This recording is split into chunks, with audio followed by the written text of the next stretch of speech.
ఈ మార్కండేయ జయంతి రోజున అందరం మేము పద్మశాలి సంఘం తరఫున అందరం ఈ రోజున ఘనంగా చేసుకున్నాం. మార్కండేయునికి 16 సంవత్సరాల ఆయుర్దాయం.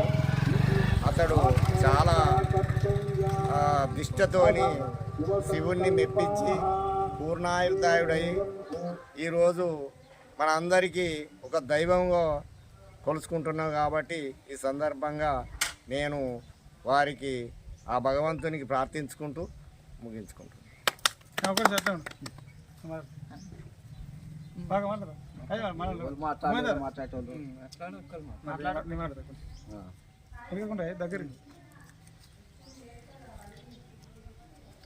ఈరోజు పెద్దబొంకూరు గ్రామంలో శ్రీ భక్త మార్కండేయ స్వామివారి జయంతి ఉత్సవాలు శివాలయం సన్నిధిలో పద్మశాలి కులస్తులు గ్రామస్తులు అందరం కలిసి అంగరంగ వైభవంగా చేసుకోవడం జరుగుతుంది.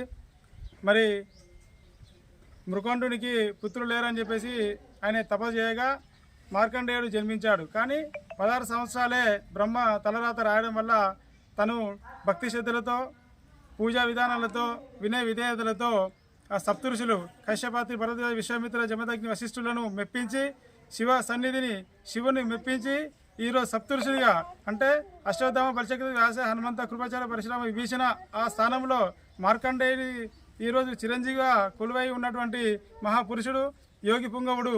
ఈ భక్తుడు ఈ శివుడు భక్తి ఎందుకయా దేవుడిని ఎందుకు మొక్కాలి అనే దృక్పథంలో ఉన్నటువంటి ఈ మానవ జాతికి ఒక మార్గదర్శకుడిగా నిలిచి భక్తి ద్వారా తన తలరాతని కూడా మార్చుకోవచ్చు, దైవాన్ని మెప్పించుకోవచ్చు. బ్రహ్మ రాసిన తలరాతను కూడా తిరిగి రాసినటువంటి గొప్ప భక్తుడు మన మార్కండేయుడు. మా పద్మశాలి కులంలో పుట్టడము మా అందరికీ గర్వకారణము. ఈ మార్కండేయ జయంతి రోజు ఈరోజు మేము కార్యక్రమం చేసుకోవడం మా అందరికీ ఎంతో పూర్వజన్మ సుకృతంగా భావిస్తూ స్వామివారి అనుగ్రహం ప్రతి కుటుంబం పైన మా గ్రామం పైన ఎల్లవేళలా ఉండాలని భక్తి వైరాగ్య సిద్ధాలు మాకు సిద్ధించాలని చెప్పేసి కోరుకుంటూ ఈరోజు మార్కండేయ జయంతి చేసుకోవడం జరిగింది.